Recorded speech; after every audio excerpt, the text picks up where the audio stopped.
Você conhece o livro mais famoso do mundo? Então vem comigo! Vamos abrir o grande livro! Você conhece a Bíblia? Ela é o livro de conduta e fé do cristianismo. Nela, encontramos a criação do mundo, os 10 mandamentos, a história do povo de Deus, poesias, milagres e muito mais. E hoje viemos contar para vocês 20 curiosidades sobre esse livro tão surpreendente. Vamos começar?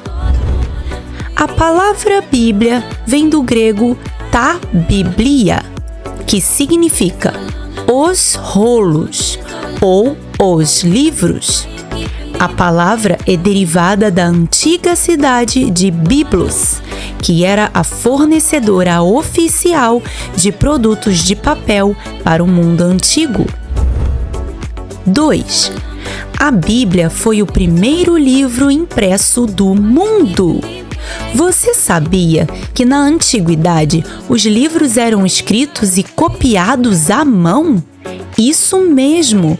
Mas em 1439, na Alemanha, através de Johannes Gutenberg, foi impresso o primeiro livro do mundo, a Bíblia. 3. A Bíblia foi originalmente escrita em 3 idiomas. O Antigo Testamento foi escrito em hebraico e o Novo Testamento escrito em grego com alguns textos em aramaico. 4. O livro mais traduzido do mundo. A Bíblia completa foi traduzida para 532 idiomas. Mas ele foi parcialmente traduzido para 2.883 idiomas.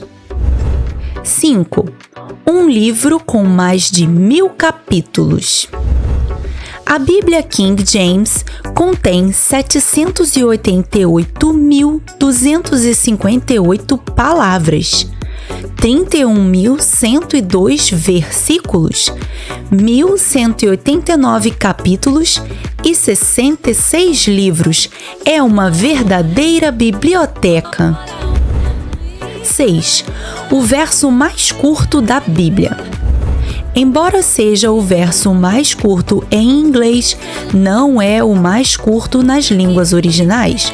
O versículo mais curto da Bíblia é João 11:35, que diz: Jesus chorou.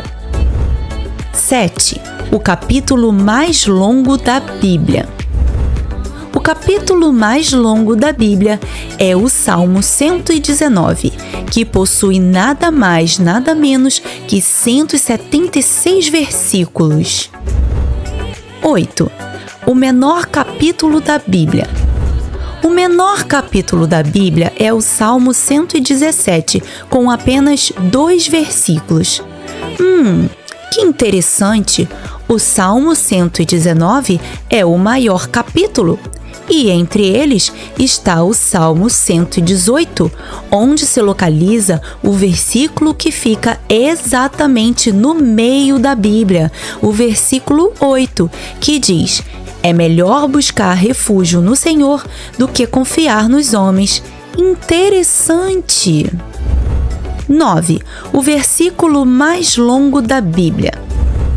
O versículo mais longo é Esther 8:9, que contém 76 palavras na versão NVI. 10. A Bíblia é o livro mais vendido do mundo. São vendidas mais de 100 milhões de Bíblias por ano no mundo. E agora, com as versões digitais desse maravilhoso livro, ainda outras milhões são baixadas online. 11. O livro de Gênesis não é o livro mais antigo da Bíblia. Segundo estudiosos, o livro mais antigo da Bíblia é o livro de Jó. Vale lembrar que a Bíblia não está organizada em ordem cronológica, mas respeitando uma narrativa e estilos literários. 12. O livro de Mateus não foi o primeiro livro escrito do Novo Testamento. Na verdade, o primeiro livro escrito do Novo Testamento foi o livro de Tiago, entre 45 e 48 depois de Cristo. Assim como no Antigo Testamento, os livros estão organizados seguindo uma ordem narrativa e não uma ordem cronológica. 13. Não temas. O termo não temas aparece na Bíblia 366 vezes, uma para cada dia do ano, e ainda sobra uma para o ano bissexto. 14. 400 anos de silêncio. O período interbíblico é o espaço de tempo entre o Antigo e o Novo Testamento que marca o silêncio profético de Deus, que vai de Malaquias até a pregação de João Batista. Levou-se 400 anos até que João Batista fosse levantado para profetizar a chegada do Messias. 15. O Antigo Testamento demorou mais de 1000 anos para ser escrito. Embora tenha demorado mais de 1000 anos para escrever o Antigo Testamento, o Novo Testamento foi escrito dentro de um período de 50 a 75 anos. 16. A Bíblia não era dividida em capítulos e versículos. O sistema de divisão dos textos em capítulos e versículos se deu séculos depois da primeira versão da Bíblia. Em 1227, o inglês Stephen Langton dividiu a Bíblia em capítulos. Cerca de 300 anos depois, Robert Stephanus organizou a Bíblia em versículos, unificando com o sistema de capítulos. A primeira versão da Bíblia Vulgata, em francês, com o sistema capítulo e versículo, foi publicada em 1553. 17. Livros com apenas um capítulo. Na Bíblia, há alguns livros que têm apenas um capítulo. São eles: Obadias, Filemão, 2 João, 3 João e Judas. 18. A Bíblia não relata todos os milagres realizados por Jesus. Nos evangelhos estão registrados 35 milagres realizados por Jesus, mas o próprio apóstolo João, em João 20:30, reitera que Cristo realizou ainda mais milagres e maravilhas. 19. Dia da Bíblia. O Dia da Bíblia foi criado em 1549 na Grã-Bretanha. Celebrado no segundo domingo do mês de dezembro, o Dia da Bíblia entrou oficialmente no calendário brasileiro em 2001. 20. O livro proibido. Por questões religiosas, a Bíblia é proibida em diversos países e ali ela não pode ser comercializada nem lida. Em alguns desses locais, se você for pego com uma Bíblia na mão, pode até ser preso. A Bíblia é a palavra de Deus e ela pode transformar a vida das pessoas. Por isso, alguns tentam impedir que ela seja lida. Então, se você tem uma Bíblia em sua casa e pode ler livremente o que nela está escrito, considere-se um grande privilegiado. E aí, gostou desse vídeo? Então capricha no like. E se ainda não é inscrito, já aproveita para se inscrever e compartilhar com a galera. Até a próxima! Tchau! Olá, leitores do Grande Livro! Chegou a hora de aprender! Hoje vamos falar sobre obediência. Quem já abriu o Grande Livro, levanta a mão! Que legal! E todos que já abriram o Grande Livro sabem que ele nos ensina a ser obedientes a Deus. Tem uma pessoa que se destacou por sua obediência no primeiro livro da Bíblia. O nome dele é Noé. Quem se lembra? Isso mesmo!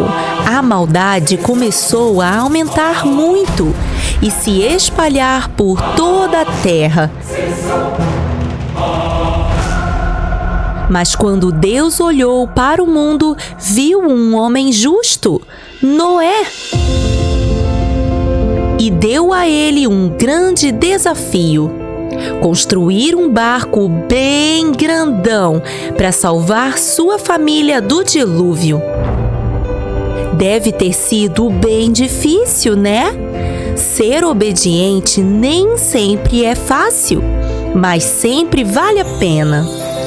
Outra pessoa obediente que encontramos na Bíblia é Abraão.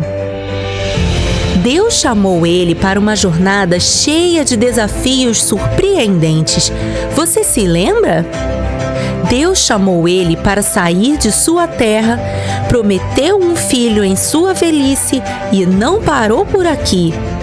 Depois de ter seu filho, Deus pediu a Abraão para entregá-lo. Uau! Deve ter sido difícil ser obediente nesse momento, não é mesmo? Você entregaria para Deus o seu brinquedo preferido? Ou alguém que você ama muito? Mas Abraão estava apenas passando por um teste. E a sua obediência demonstrou que ele amava Deus acima de todas as coisas. Daniel também foi desafiado em sua obediência a Deus. Ele vivia na Babilônia e o rei de lá não conhecia a Deus. E por isso ele proibiu as pessoas de orarem. Daniel orava 3 vezes ao dia. E agora? A quem ele deveria obedecer? A Deus ou ao rei? De fato, o rei era uma autoridade e deveria sim ser obedecido. Mas quando a lei veio de encontro aos princípios eternos de Deus, Daniel precisou escolher desobedecer ao rei para permanecer obediente a Deus. E ele sofreu as consequências. Encarou a cova dos leões, que era o castigo por desobedecer ao rei.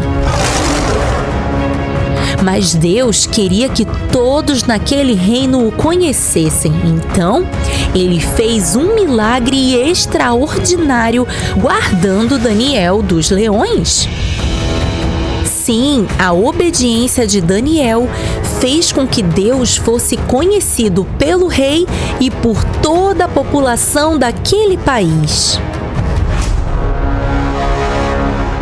Mas não pense que os desafios de obediência vêm só para os adultos. Crianças também são chamadas a obedecer. Lembra de Samuel?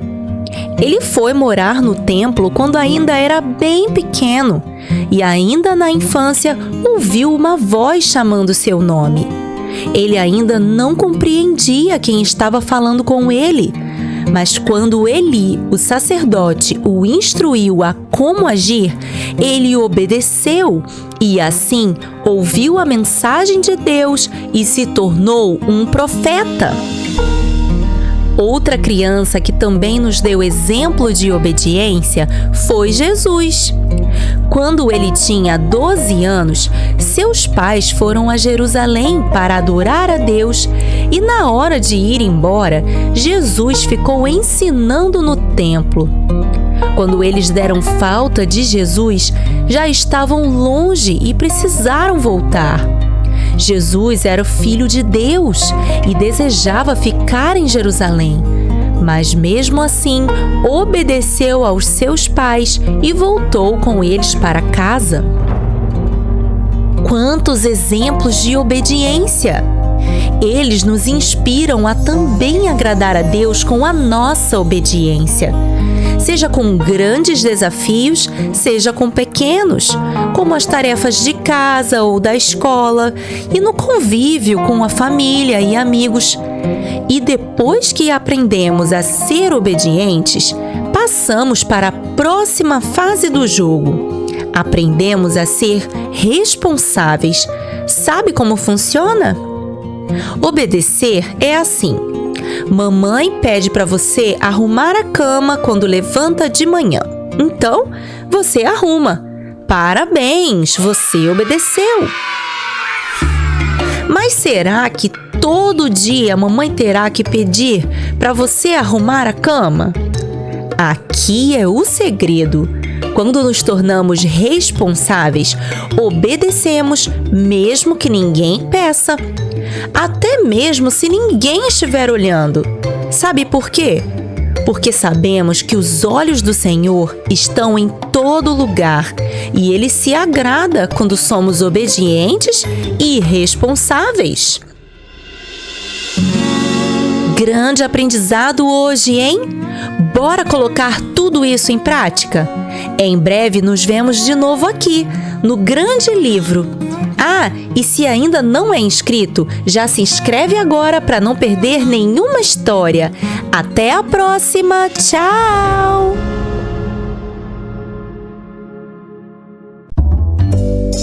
Olá, leitores do Grande Livro! Chegou a hora de aprender! Hoje vamos falar sobre oração. Você sabe o que é oração? A oração é quando nós falamos com Deus. E existem muitas formas de fazer isso. Podemos falar com Deus para agradecer por uma coisa boa que aconteceu conosco, ou para pedir a Ele ajuda em uma situação difícil que estamos vivendo. Também podemos orar para pedir a Deus perdão por algum erro que cometemos, ou até mesmo para louvar e engrandecer o seu santo nome. Jesus nos ensinou a orar assim: Pai nosso que estás no céu, santificado seja o teu nome. Venha o teu reino. Seja feita a tua vontade, assim na terra como no céu. O pão nosso de cada dia nos dai hoje. Perdoai as nossas dívidas, assim como nós perdoamos aos nossos devedores. E não nos deixes cair em tentação, mas livrai-nos do mal, porque teu é o reino, o poder e a glória para sempre. Amém. Essa oração você encontra no Evangelho de Mateus, capítulo 6, versículos de 9 a 13. E ela é o modelo de uma oração completa a Deus. Mas é claro que você também pode expressar sua gratidão, louvor ou pedidos de forma pessoal para Deus.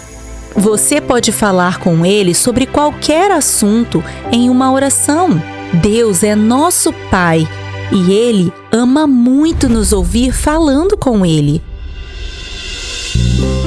Você pode agradecer a Ele quando acorda de manhã, pelo novo dia que Ele te deu de presente. Você pode agradecer por sua família, seus amigos, sua casa confortável. Você pode agradecer pela professora que te ensina na escola e por seus coleguinhas de classe. Todos os dias temos muitos motivos para agradecer. Certo dia, um sábio perguntou aos seus aprendizes: e se um dia você acordasse e só pudesse ter aquilo pelo qual agradeceu no dia anterior, será que sua vida seria a mesma? A oração é uma maneira de demonstrarmos a Deus nossa gratidão por tudo que Ele tem nos dado dia após dia e louvar a Ele por isso. Mas ela também pode ser um SOS enviado direto para o céu. Quando estamos em situações difíceis, podemos falar com Deus através da oração e pedir ajuda a Ele, seja para nos dar sabedoria, para resolver algum dilema ou até mesmo pedindo a cura para uma doença ou dor. A Bíblia diz que a oração do justo é poderosa e eficaz. Sabe por quê? porque Deus a ouve e Ele é todo-poderoso. Ele pode fazer coisas que parecem impossíveis. A oração também é uma poderosa ferramenta para nos reconciliar com Deus. Quando cometemos erros ou quando pecamos, podemos orar a Deus pedindo perdão, e Ele está sempre pronto a nos perdoar e nos trazer de volta para Ele. O pecado nos afasta de Deus, mas a oração nos ajuda a nos aproximarmos dele de novo. Algumas pessoas na Bíblia nos ensinam importantes lições sobre a oração. Vamos ver? Daniel foi proibido de orar. O rei Dario emitiu um decreto sobre isso, mas Daniel escolheu obedecer a Deus e continuou orando 3 vezes por dia. Ele acabou sendo jogado na cova dos leões, mas Deus fez algo que parecia impossível. Os leões não atacaram Daniel e ele saiu dali ileso. E esse milagre tornou Deus conhecido no meio daquele povo. Elias, o profeta do fogo, também viveu momentos incríveis através da oração. Ele orou quando o filho da viúva estava morto e ele ressuscitou. E diante dos 450 profetas de Baal, Elias orou e Deus mandou fogo do céu bem diante dos seus olhos. Josué também orou e pediu algo que ninguém nunca tinha pedido a Deus. Ele pediu que o sol parasse e Deus o atendeu. O sol parou sobre a terra por um dia inteiro. Impressionante! E por fim, Jonas, depois de escolher não cumprir a missão que Deus tinha dado a ele, acabou indo parar na barriga de um grande peixe. E ali ele orou a Deus, arrependido, pediu perdão e Deus o tirou daquele lugar de angústia. A oração é uma arma poderosa. Ela nos aproxima de Deus e nos ajuda a confiar nele em todo o tempo. Assim como nos alimentamos todos os dias, até mais do que uma vez ao dia, devemos também orar, falar com Deus várias vezes ao longo do nosso dia. A qualquer momento podemos elevar nosso pensamento a Deus e falar com Ele. Também podemos ter um lugar especial na nossa casa, onde fazemos isso todos os dias. Pode ser um cantinho do quarto, ou um tapete com almofadas na sala, ou até mesmo em sua cama. Outra ideia legal é fazer um caderninho com pedidos e agradecimentos. Ele nos ajuda a ver o quanto Deus nos abençoa todos os dias com tantas orações respondidas. Deus quer ouvir sua oração hoje. Vamos começar?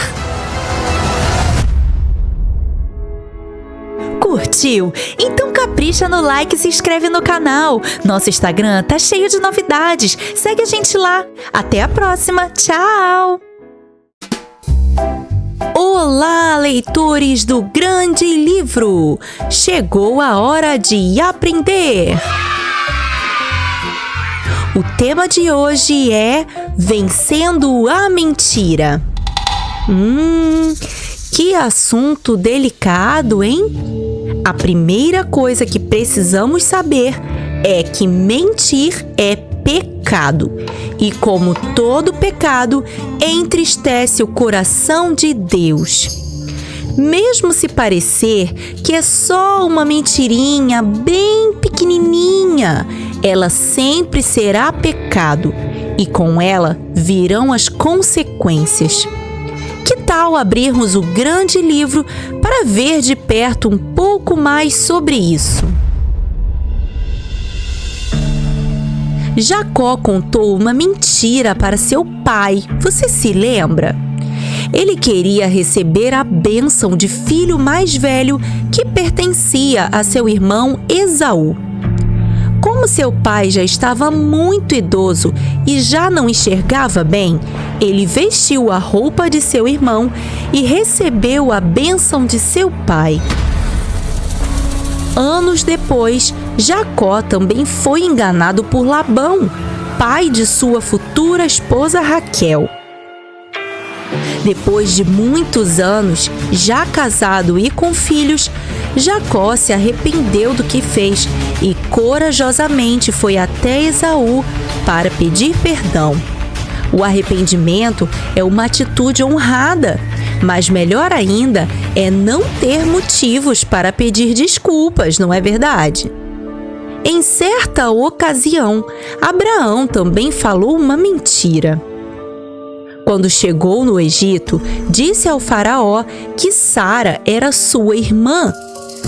Sara era muito bonita e ele pensou que se soubessem que ela era sua esposa, iriam querer maltratá-lo por causa dela.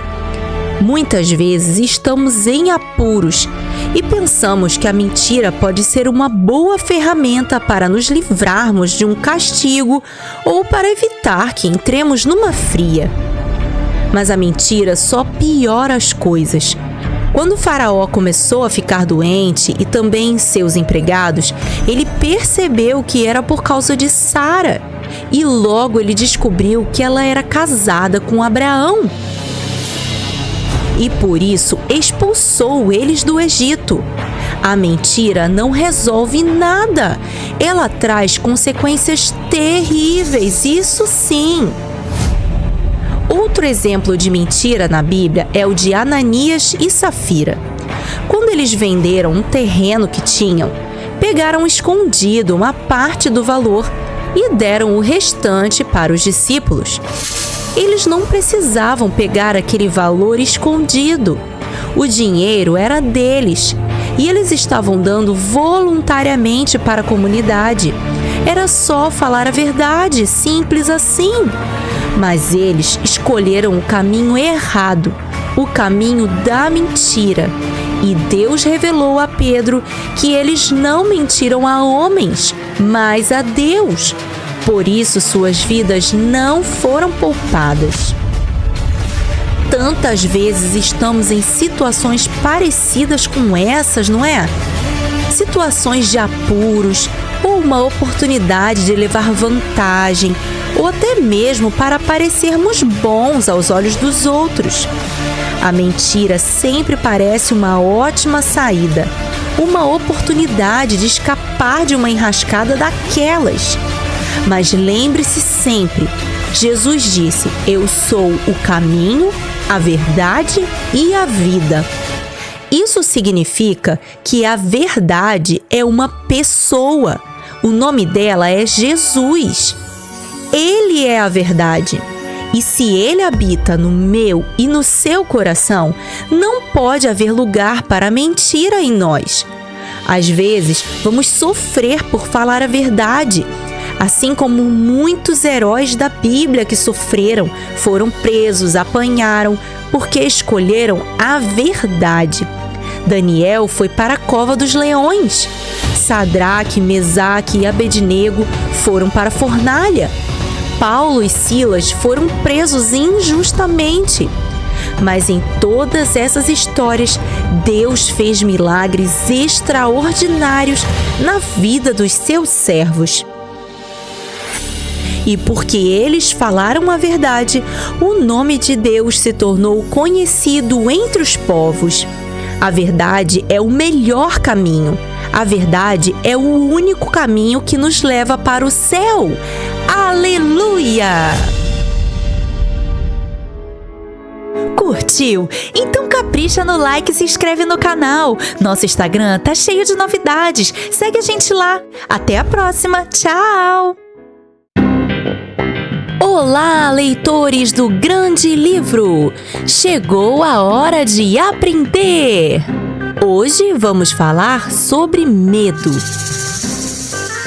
Você tem medo de quê? Tem gente que tem medo de escuro, outros de ficar sozinho. Tem gente que tem medo de voar de avião, outros têm medo de altura. Tem gente que tem medo de barata, aranha, morcego. A verdade é que cada um de nós já sentiu medo ao menos uma vez na vida. E como você reagiu quando estava com medo? Que tal abrirmos o grande livro para descobrir como alguns personagens da Bíblia agiram diante do medo? Vamos começar por Esther. Ela tinha acabado de ser escolhida e coroada rainha quando soube por seu primo que o rei planejava eliminar os hebreus de seu reino. Esther era hebreia e aquele também era o seu povo. Ela precisava fazer alguma coisa. Mas como? A única forma seria falando com o rei. Mas existia uma regra: ninguém poderia chegar à presença do rei sem ser convidado. Se alguém fizesse isso, o rei poderia condenar essa pessoa, a menos que ele tivesse misericórdia e levantasse seu cetro. Essa seria a única chance de continuar vivo. Esther ficou com muito medo. Vocês se lembram o que ela fez? Isso mesmo! Ela convocou um jejum e ela se preparou para ir falar com o rei, mesmo que isso significasse risco de vida para ela. Esther não deixou de ter medo naquele momento, mas ela fez o que precisava ser feito, mesmo sentindo medo. Ela pediu a ajuda de Deus e, no final, o rei levantou para ela o seu cetro e seu povo foi poupado.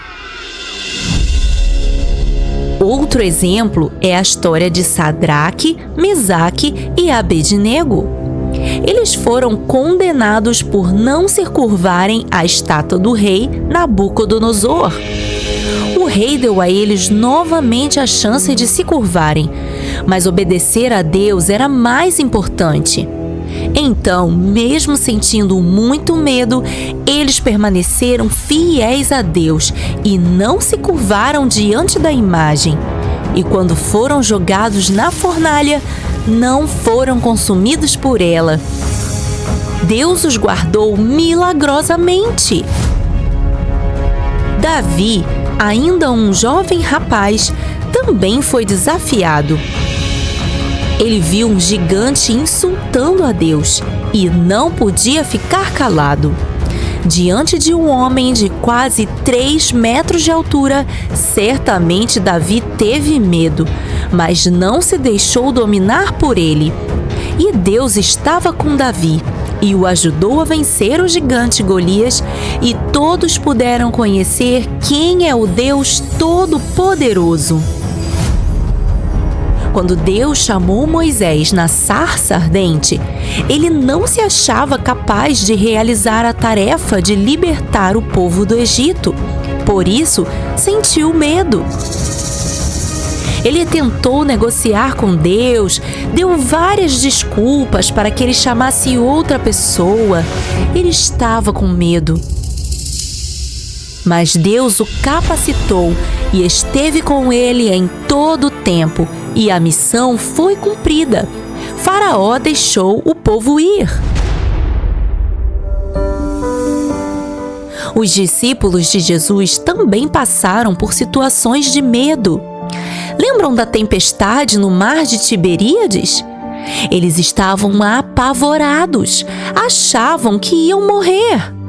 Mas Jesus, com uma só palavra, acalmou a chuva, os ventos e o mar. Ele é todo-poderoso. Não precisamos temer. Mas se em algum momento o medo chegar, podemos chamar por Deus, porque Ele estará sempre pronto a nos ajudar e estará sempre ao nosso lado. O perfeito amor lança fora todo medo. 1 João 4,18. Amém!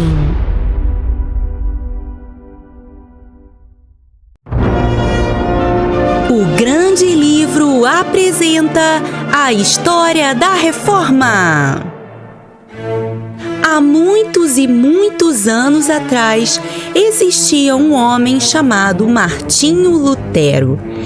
Ele era um cristão muito dedicado ao ensino das Escrituras, ou seja, da Bíblia. Lutero era alemão e vivia na Alemanha, mas apesar disso, teve que estudar latim para poder estudar a Bíblia. Assim como em todos os outros países, a Bíblia era escrita somente em latim, que era uma espécie de língua oficial dos livros. Você deve estar se perguntando, mas como então as pessoas comuns que não sabiam latim podiam entender a palavra de Deus?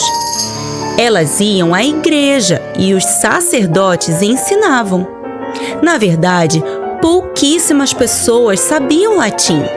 A maioria eram sacerdotes e estudiosos. As pessoas dependiam da explicação deles para entender as Escrituras.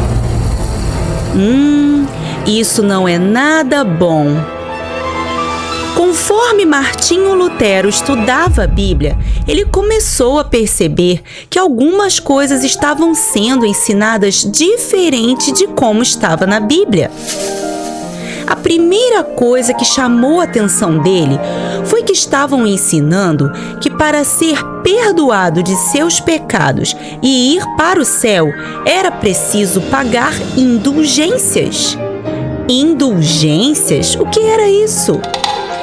Indulgências eram uma maneira de se comprar com dinheiro o perdão de Deus e garantir um lugar no céu. Ué, mas é isso que lemos nas Escrituras? Nós que lemos a Bíblia sabemos que não.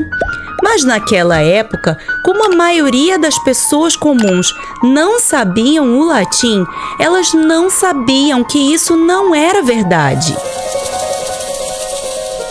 Quanto mais Lutero estudava a Bíblia, mais erros encontrava nos ensinos dos sacerdotes. Então ele começou a escrever. E ele escreveu 95 teses, mostrando tudo o que deveria ser corrigido no ensino da Palavra de Deus. As 95 teses de Lutero eram baseadas em 5 princípios básicos das Escrituras, que ficaram conhecidos como os 5 solas. O primeiro sola é sola scriptura, que significa somente a Escritura, porque todo o ensino da fé cristã deve ser fundamentado na Bíblia, ou seja, a Escritura, pois está escrito: toda a Escritura é inspirada por Deus e útil para o ensino, para a repreensão, para a correção e para a instrução na justiça, para que o homem de Deus seja apto e plenamente preparado para toda boa obra. 2 Timóteo 3, 16 e 17. O segundo sola é sola fide, que significa somente a fé, porque só existe uma forma de encontrar salvação: pela fé. Nossas obras não podem nos trazer salvação, porque a salvação só pode ser dada pela fé em Jesus. As boas obras são uma consequência da nossa salvação, ou seja, da presença de Jesus em nós, porque está escrito: não me envergonho do Evangelho, porque é o poder de Deus para a salvação de todo aquele que crê, primeiro do judeu, depois do grego, porque no Evangelho é revelada a justiça de Deus, uma justiça que do princípio ao fim é pela fé, como está escrito: o justo viverá pela fé. Romanos 1, 16 e 17. O terceiro sola é sola gratia, que significa somente a graça, porque a salvação não é dada a nós por merecimento. Somos pecadores e somente pela graça, que é um presente de Deus, podemos receber salvação, pois está escrito: pois vocês são salvos pela graça, por meio da fé. E isso não vem de vocês, é dom de Deus, não por obras, para que ninguém se glorie. Efésios 2, 8 e 9. O quarto sola é Solus Christus, que significa somente Cristo, porque Jesus Cristo é o único caminho que nos leva a Deus. Através de sua morte na cruz, temos agora acesso a Deus, sem precisar de intermediários, pois está escrito: pois há um só Deus e um só mediador entre Deus e os homens, o homem Cristo Jesus, o qual se entregou a si mesmo como resgate por todos. Esse foi o testemunho dado em seu próprio tempo. 1 Timóteo 2, 5 e 6. E o quinto e último sola é Soli Deo Gloria, que significa somente a Deus a glória. Porque somente Deus é digno do nosso louvor e da nossa adoração, ninguém mais. Pois está escrito: não a nós, Senhor, nenhuma glória para nós, mas sim ao teu nome, por teu amor e por tua fidelidade. Salmos 115, 1. Depois de tudo pronto, ele enviou essa carta para um dos líderes de sua igreja. Era dia 31 de outubro de 1517. Mas essa carta não foi muito bem recebida pela sua liderança. Pelo contrário, eles ficaram muito irritados com Lutero e decidiram afastar ele da igreja e começaram a perseguir ele. Com isso, Lutero fugiu para salvar sua vida e se escondeu na casa de um amigo. E sabem o que ele fez lá? Ele começou a traduzir a Bíblia para sua língua, o alemão. Que grande ideia! Assim, as pessoas poderiam ler as Escrituras e conhecer a verdade. E Deus é tão bom que alguns anos antes disso tudo acontecer, um homem também alemão chamado Johannes Gutenberg desenvolveu uma máquina de impressão conhecida como imprensa, que fazia rapidamente cópias de textos em papel, que antes eram feitos à mão e demoravam muito para ser reproduzidos. Você acha que isso foi coincidência? Com certeza Deus estava cuidando de tudo. E assim que a Bíblia em alemão ficou pronta, ela foi rapidamente impressa e distribuída à população. Assim, muitas pessoas puderam ler e conhecer a verdade de Deus que está na sua palavra, a Bíblia. E assim foi instituído no dia 31 de outubro o Dia da Reforma, o dia em que Martinho Lutero trouxe a Bíblia para o centro, o fundamento do ensino da nossa fé. Aleluia! Se você gostou desse vídeo, dá um like com capricho e compartilhe ele com seus melhores amigos. Ah, e não se esquece de se inscrever para não perder nenhuma história. Até a próxima! Tchau!